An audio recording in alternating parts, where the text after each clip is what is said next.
एक फैसला आया है। हम सब ने देखा कि किस तरह से चंडीगढ़ के चुनाव में साफ साफ था कि 20 वोट इंडिया गठबंधन के थे, 16 वोट बीजेपी के थे। 20 में से 8 वोट किस तरह से इंडिया गठबंधन के वोट गलत तरीके से इनवैलिड डिक्लेयर कर दिए गए और इंडिया गठबंधन के कैंडिडेट कुलदीप कुमार को हारा हुआ डिक्लेयर कर दिया गया, बीजेपी के कैंडिडेट को जीता हुआ डिक्लेयर कर दिया गया। मामला जब सुप्रीम कोर्ट में गया तो सुप्रीम कोर्ट ने बहुत जल्दी सुनवाई करके और आज जो पूरा जो प्रोसेस भी था, किस तरह से माननीय सुप्रीम कोर्ट ने सारे बैलेट पेपर मंगाए अपने पास, बैलेट पेपर खुद देखे और आज रिजल्ट डिक्लेयर कर दिया। ये मुझे लगता है कि भारतीय इतिहास के अंदर शायद पहली बार हुआ है। हम सुप्रीम कोर्ट का बहुत बहुत शुक्रिया अदा करते हैं कि इतने कठिन समय में आज जो देश के अंदर जो हालात हैं, पूरा डिक्टेटरशिप चल रही है, जनतंत्र को कुचला जा रहा है जगह जगह, सारे इंस्टीट्यूशंस जो हैं वो एक तरह से कुचले जा रहे हैं, रौंदे जा रहे हैं। ऐसे में सुप्रीम कोर्ट का ये जो फैसला है ये बहुत मायने रखता है जनतंत्र के लिए और जनतंत्र को बचाने के लिए ये सुप्रीम कोर्ट का फैसला बहुत अहम है। इंडिया गठबंधन, इसलिए हम सुप्रीम कोर्ट का बहुत बहुत शुक्रिया अदा करते हैं। इंडिया गठबंधन की ये बहुत बड़ी जीत है, पहली जीत है, बहुत बड़ी जीत है और बहुत बड़े मायने रखती है। एक तरह से उन लोगों से छीन के लाए हम लोग ये जीत।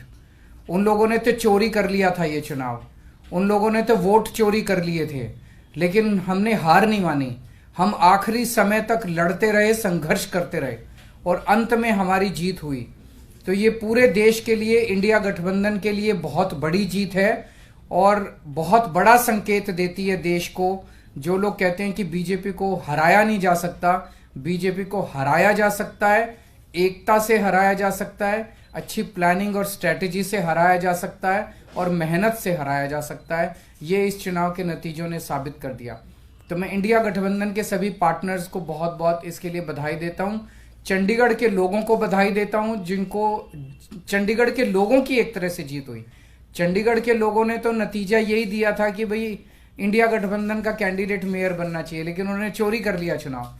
तो एक तरह से जनता की हार हो गई थी, लेकिन अब जनता की जीत हुई है और पूरे देश की जीत हुई है। पूरे देश ने देखा कि किस तरह से बीजेपी ने यह चुनाव चोरी किया। इस चुनाव में 36 वोट थे टोटल, बीजेपी के, कांग्रेस के, आम आदमी पार्टी के, अकाली दल के 35 काउंसलर और एक मेंबर ऑफ पार्लियामेंट, 36 वोट थे। उन 36 वोट्स की काउंटिंग में बीजेपी वालों ने 8 वोट चोरी कर लिए, 25% वोट चोरी कर लिए 36 के अंदर। सोचो, अभी कुछ दिन के बाद देश का बड़ा चुनाव होने वाला है, उसमें 90 करोड़ वोट हैं। अगर ये 36 वोट में से 25% वोट चोरी कर सकते हैं, 90 करोड़ वोटों में ये कितने वोटों की चोरी करेंगे, सोच के भी रूह कांप उठती है, रोंगटे खड़े हो जाते हैं। सुनते तो थे कि बीजेपी वाले गड़बड़ करते हैं, सुनते तो थे कि बीजेपी वाले बदमाशी करते हैं, वोटों की चोरी करते हैं, पर कभी कभी मन कर सबूत नहीं था, निकल के नहीं आता था। आज कैमरे का कुकर्म पकड़ा गया। इससे साफ जाहिर है कि कितने बड़े स्तर के ऊपर ये वोटों की चोरी करते हैं। अब बड़ा मसला ये है, पूरे देश को सोचना पड़ेगा कि अगर जनतंत्र नहीं बचेगा तो कुछ नहीं बचेगा। आज जितनी कॉन्फिडेंस के साथ ये कह रहे हैं 370 सीट आएंगी, 370 सीट आएंगी, एक तरह से देश के लोगों को चैलेंज कर रहे हैं ये लोग कि तुम्हारे वोट की जरूरत नहीं है हम लोगों को, हमारी तो आ रही है 370 सीट। तुम्हारे वोट की जरूरत नहीं है हम लोगों को, हमारी तो आ रही है 370 सीट। अगर उन्हें इतना कॉन्फिडेंस है 370 सीट का, कहां से आ रहा है ये कॉन्फिडेंस? कुछ तो गड़बड़ कर रखी है इन्होंने। और जिस देश, अगर किसी देश के अंदर चुनाव के पहले पार्टियां साफ साफ कहना चालू कर दे हमें वोट की जरूरत नहीं है, हमें लोगों की जरूरत नहीं है, उस देश के अंदर फिर जनतंत्र बहुत बड़ा खतरे में है। पूरे देश को मिलकर 140 करोड़ लोगों को मिलकर जनतंत्र को बचाना पड़ेगा।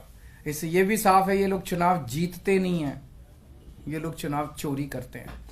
आज ये पूरे प्रकरण ने, चंडीगढ़ के पूरे चुनाव ने इन लोगों को बेनकाब करके पूरे देश के अंदर बेनकाब कर दिया। इन लोगों ने दूध का दूध और पानी का पानी हो गया। मैं फिर से एक बार इंडिया गठबंधन को बहुत बहुत बधाई देता हूं और माननीय सुप्रीम कोर्ट को बहुत बहुत शुक्रिया अदा करता हूं। अगर एक दो क्वेश्चंस आपके हैं तो।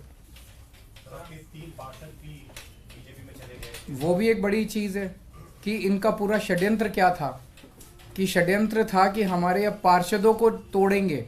ये चुनाव, जैसा मैंने कहा कि पहले तो पूरी कोशिश करते हैं ईवीएम में धांधली कर दो, इसमें धांधली कर दो, किसी भी तरह से चुनाव जी अगर हार जाएं तो फिर ये काउंसलर्स को तोड़ना चालू कर देते हैं, एमएलएस को तोड़ना चालू कर देते हैं, सरकारें गिरानी चालू कर देते हैं, ईडी लगा देते हैं, सीबीआई लगा देते हैं, पैसे की गड्डियां फेंकते हैं उनकी तरफ, सब तरह से तोड़ने की कोशिश करते हैं।